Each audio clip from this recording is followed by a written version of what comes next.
Seguimos agora com o episódio 2, Entre Linhas e Emoções. Este é um espaço de leitura, pausa e escuta. Um convite para atravessar palavras com calma e sentir o que elas despertam em você. Vamos começar. Valorizando sua história. Capítulo 1. Permissão para contar sua história. O início da cura. Acordei atrasada naquela primeira manhã na casa da minha colega de universidade em Galveston. Estávamos ali comemorando o feriado de Ação de Graças.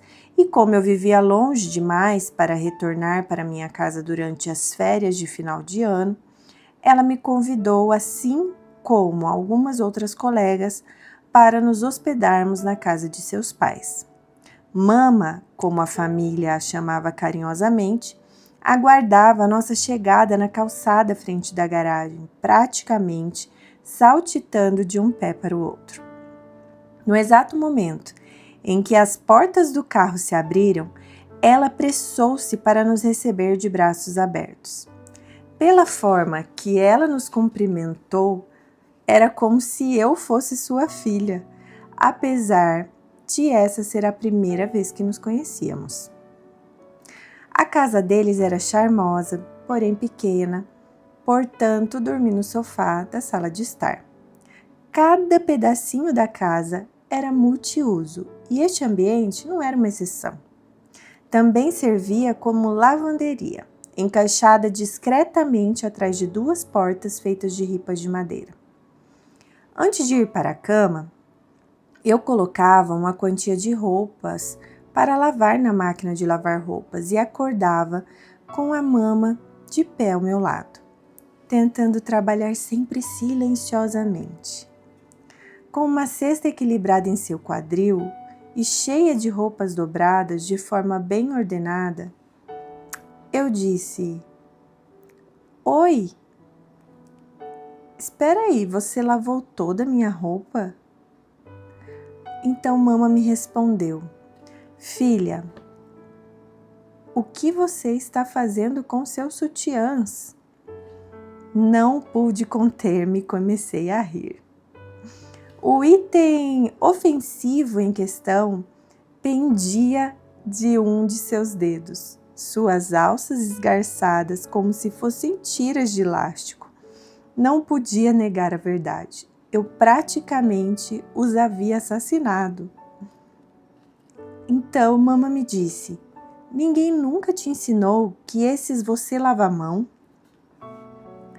Eu disse: "Não, ninguém nunca me ensinou." A verdade é que eu não falava sobre coisas particulares como sutiãs em casa.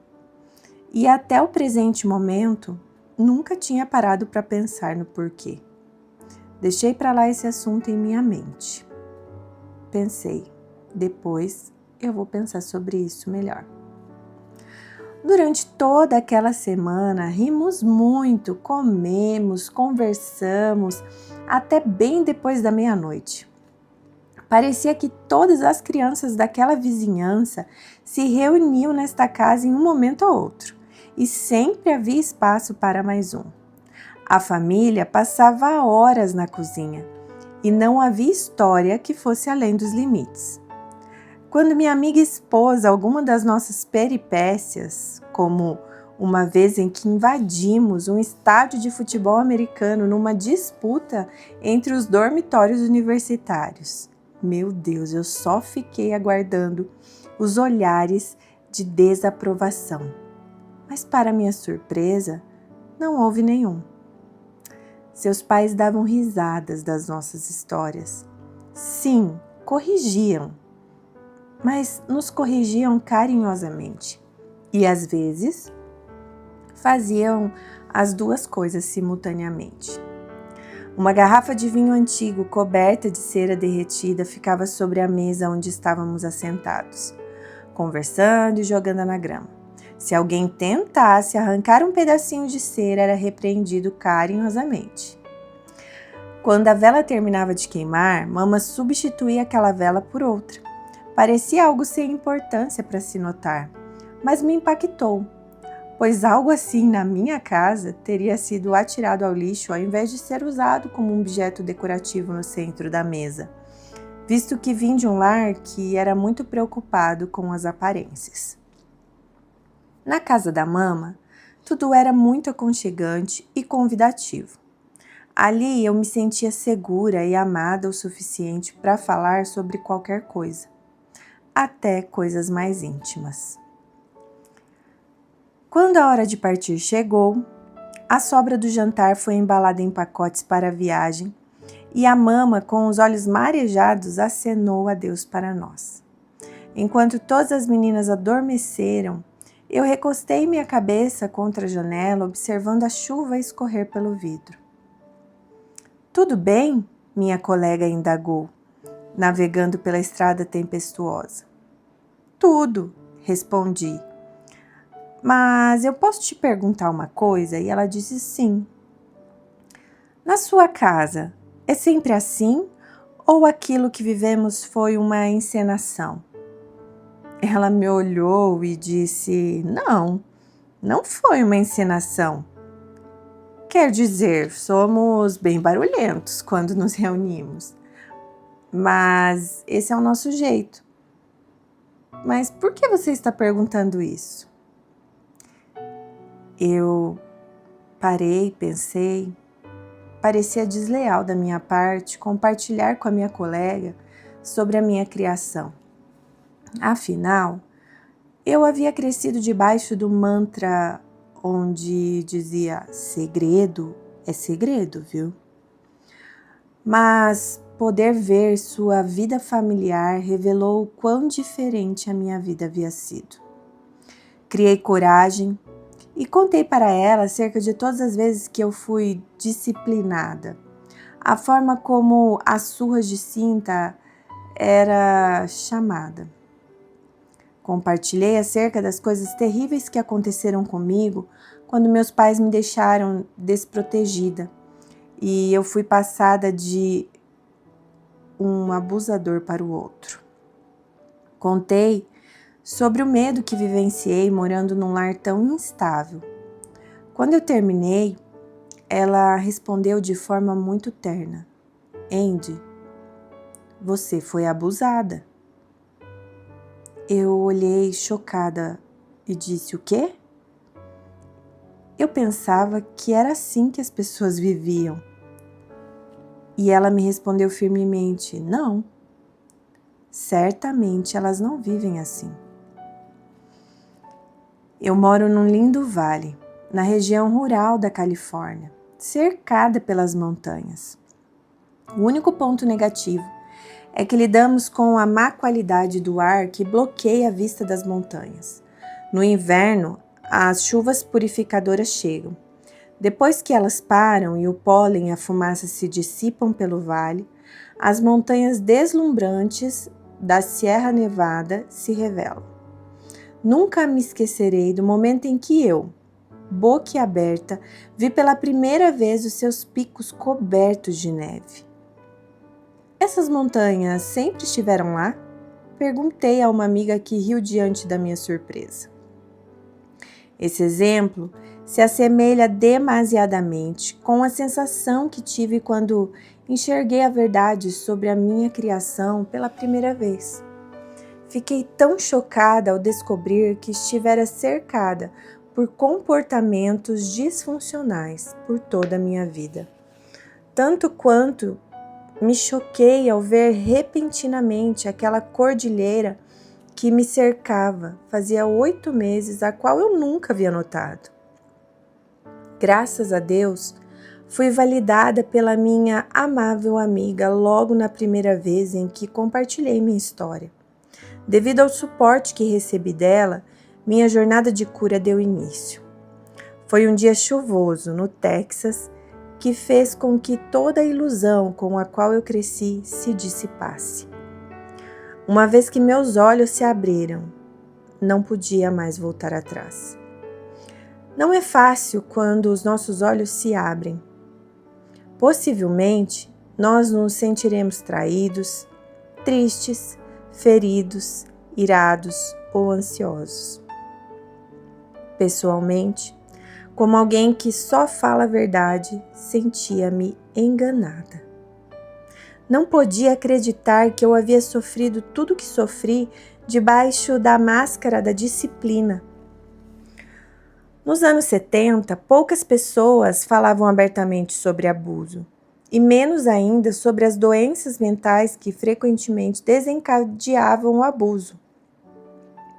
Assuntos como depressão, doença de personalidade borderline, tendências suicidas, ansiedades, narcisismo e comportamentos passivos agressivos eram largamente desconhecidos no meu tempo e menos ainda compreendidos.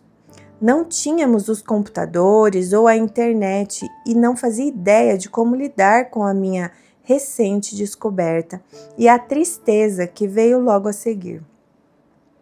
Tudo o que eu sabia era que eu havia enfrentado muita dor desnecessária em meu lar, um lugar onde eu devia ter sido protegida acima de tudo.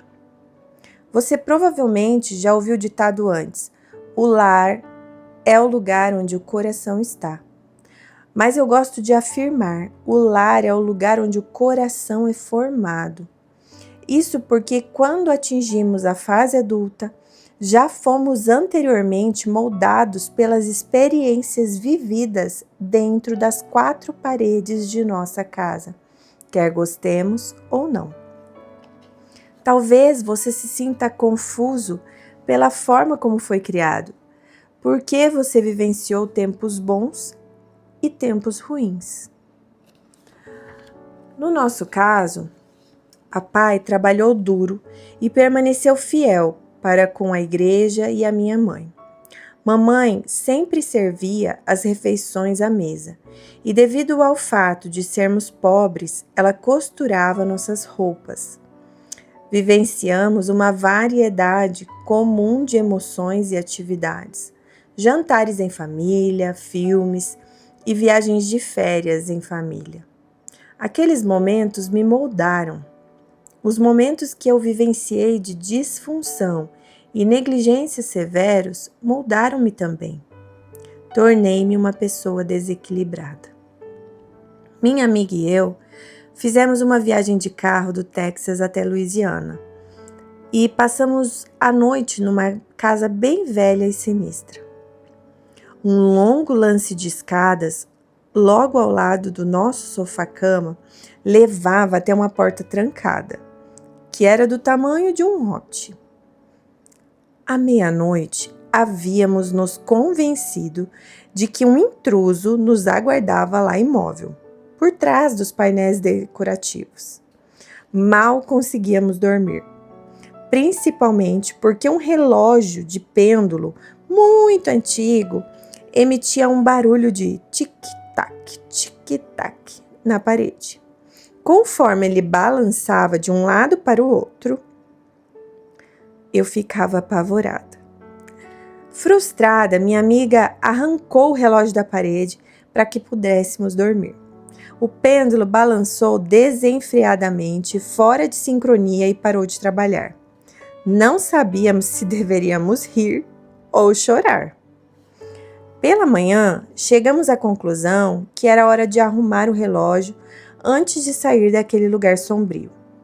Penduramos o relógio de volta com muito mais cuidado do que quando removemos, mas não deu certo. Acho que precisamos sincronizar o relógio, sugeri. Centralizei novamente o pêndulo de cobre e então dei um leve empurrãozinho nele, para que o movimento de balanço desse início. Num alívio, percebemos que o pêndulo ainda funcionava. E logo depois saímos vagarosamente da garagem e dirigimos pela estrada de pedra, arremessando pedregulhos pelo ar. Voltar a ser uma pessoa centrada depois de um evento traumatizante na infância se assemelha muito com o que eu fiz naquele relógio de pêndulo. Quando somos abusados, ainda crianças, eventos caóticos nos empurram de forma desordenada e perdemos o ritmo suave da vida, sabe? Alguns dias nós nos sentimos aliviados por termos conseguido passar pela vida com o mínimo de danos possível. No dia seguinte, porém, sentimos como se alguém nos tivesse arrancado da parede e nos deixado desenfreadamente fora de sincronia. Quando mamãe e papai se frustravam, eu disparava correndo para o meu esconderijo no sótão. Quando eles estavam felizes, eu ficava por perto. Como um relógio, eu precisava ser colocada em sincronia novamente e encontrar assim o meu equilíbrio. Naquela época, não tinha ideia de como fazê-lo. Depois de graduar-me na universidade, escolhi confrontar meus pais. Não imaginava que este não seria um bom ponto de início. Eles ficaram revoltados. Os dois se levantaram numa frente unida contra mim, apontando para mim como se eu fosse a culpada. Você foi uma criança difícil. Nós estávamos no nosso limite com você. Você destruirá o ministério de papai se sair falando sobre o ocorrido. Foi apenas uma surra. Como pode nos trair dessa forma? Sim, eles minimizaram e justificaram tudo. A reação deles foi tão severa que eu não consegui reunir a coragem de falar com um terapeuta até completar 30 anos. Não queria alienar ou envergonhar minha família. Só queria poder conversar sobre o que tinha acontecido e a razão daquilo tudo. Tivemos tempos bons e tempos ruins, mas havia duas verdades de fato. Eu amava meus pais e eu fui ferida por eles. Mesmo podendo escrever sobre isso agora, sem ressentimento, ainda assim é difícil. Defender minha opinião, alinhar-me numa posição poderosa de perdão, ignorar as vozes na minha cabeça que tentam minimizar o trauma. Recentemente, a notícia devastadora do fracasso moral de um pastor bem conhecido veio à tona. Acontece que ele encobriu o fato de que ele havia abusado de uma menina menor de idade. Ele a controlava através do medo e manipulação. A vítima tentou advogar por si mesma, mas não obteve nenhum apoio. Pior ainda, as pessoas temiam confrontar esse pastor, que era influente, e se negavam então a ajudá-la. Anos depois, a verdade finalmente veio à tona. Quando ela compartilhou acerca de sua dor publicamente, ela comentou ter sido culpada pelo abuso que sofreu. Por mais absurdo que isso possa soar, é mais comum do que se imagina. Como se a angústia mental e física que essas vítimas enfrentam não fosse o suficiente. Até que as autoridades acreditem em sua história, talvez seja tarde demais para tomar alguma atitude. Sem apoio, as vítimas não conseguem botar um fim a isso tudo. Os comentários são que eles estão inventando tudo aquilo, o que acontece com mais frequência do que gostaríamos de acreditar. Isso se chama gaslighting, ou seja, abuso psicológico. Quando só se recebe justificativas, recusas e recriminações, um preço muito alto é cobrado de sua mente e corpo. Mas só porque alguém diz que algo não aconteceu, não significa que ele ou ela estejam certos. Quer pessoas maldosas saiam impunes de suas ações insidiosas nesta vida ou não, de uma coisa eu tenho certeza. Um dia, suas ações serão conhecidas. A justiça de Deus virá sobre elas. Por enquanto, saiba que quando você compartilha coisas íntimas, você está compartilhando coisas preciosas. Você merece ser escutado. Este é o seu primeiro passo em direção à cura. A minha mãe e eu temos um desfecho diferente dessa história comparado ao papai. Isso está detalhado no capítulo acerca do perdão, mas nossa jornada rumo a um final feliz levou um tempo certo. um tempo estimado. O meio do caminho, tão conturbado, foi extremamente difícil. Num dia terrível, eu estava sozinha, tremendo, parada na minha garagem. Havia acabado de ter uma conversa difícil com a minha mãe antes dela dirigir para sua casa. Ela me contou que um dos limites que eu havia imposto fazia com que ela se sentisse mal e me pressionava sobre a razão pela qual eu insistia em mantê-lo. Após tentar explicar-lhe o meu raciocínio acerca daquela decisão, usando experiências da minha infância como evidência, recebi todas as justificativas de sempre. Meu desejo era pôr um fim naquela história e, mesmo assim, uma vez mais vi a possibilidade esvair-se. Foi quando eu senti Jesus ao meu lado e ouvi sua voz falar ao meu coração. Com frequência, eu sinto a voz pacífica de Jesus através de versos bíblicos, letras de músicas ou através da beleza da natureza. Suas palavras permeiam meu coração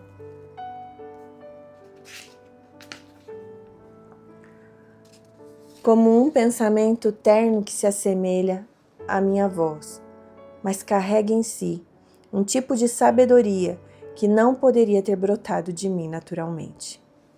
Desta vez, sua voz parecia ser amável e ao mesmo tempo firme. Você nunca mais passará por isso novamente. Foi isso que eu ouvi. Conforme eu refletia sobre essas palavras, sentia Jesus explicar para mim assim: sempre que você reconta a história, você precisa vivenciar o abuso novamente.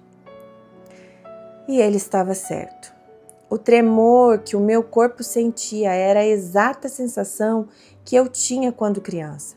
Eu estava verdadeiramente vivenciando o abuso novamente.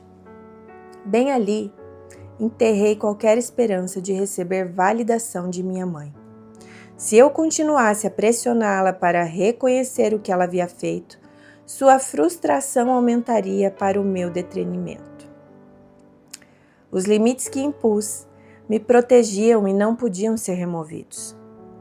Ao invés disso, encontrei uma comunidade segura para a qual levei minha dor, um lugar onde eles acreditaram em mim, onde fui ouvida e restaurada. Fiz terapia. Meu relógio voltou a funcionar. A restauração pode ser complexa e longa. A minha levou 8 anos de aconselhamento, misturado com o direcionamento de um casal muito amável que se tornou como um pai e uma mãe para mim. Nessa mesma época, eu cortei todos os laços com a minha família por 2 anos. Eu precisava desse tempo, não só para me recuperar do abuso físico e verbal, mas também precisava ser curada do abuso sexual que enfrentei vindo de outros, nas vezes que mamãe e papai me deixaram desprotegida. Mesmo sendo difícil, nunca me arrependi de ter priorizado meu bem-estar mental e emocional. Em Mateus 7,6, Jesus diz: não deem o que é sagrado aos cães, nem atirem suas pérolas aos porcos. Caso contrário, estes as pisarão, e aqueles, voltando-se contra vocês, os despedaçarão. Deus quer que honremos nossos processos.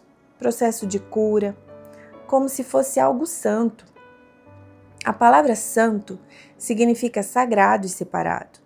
Não ofertamos coisas santas aos cachorros. Se nossas palavras não são ouvidas, devemos buscar ajuda numa comunidade diferente que nos dará ouvidos. Existem muitos grupos de apoio, terapeutas e psicólogos que poderão auxiliá-lo e, caso necessário, acompanhá-lo até as autoridades. Da mesma forma, não lancemos pérolas às pessoas que irão pisoteá-las. Na minha forma de pensar, as pérolas representam algo belo gerado através do desconforto. Pense na forma em que elas crescem. Quando um grão de areia entra numa ostra, ela cria uma camada protetora proveniente de seu centro furtacor. sobre o grão de areia que está causando a irritação. De forma marcante, este processo produz algo de valor através do sofrimento. É desta forma que eu os honro. Assim como uma pérola leva tempo para se desenvolver, curando-se da dor que produziu, isso também demanda tempo. É de suma importância depositar sua história nas mãos daqueles que irão apreciá-la. Minha família e eu amamos o oceano. Em uma de nossas aventuras pela praia, encontramos uma caverna isolada. Saltamos dentro da água e escutamos os gritos abafados um dos outros sempre que descobríamos algo fabuloso.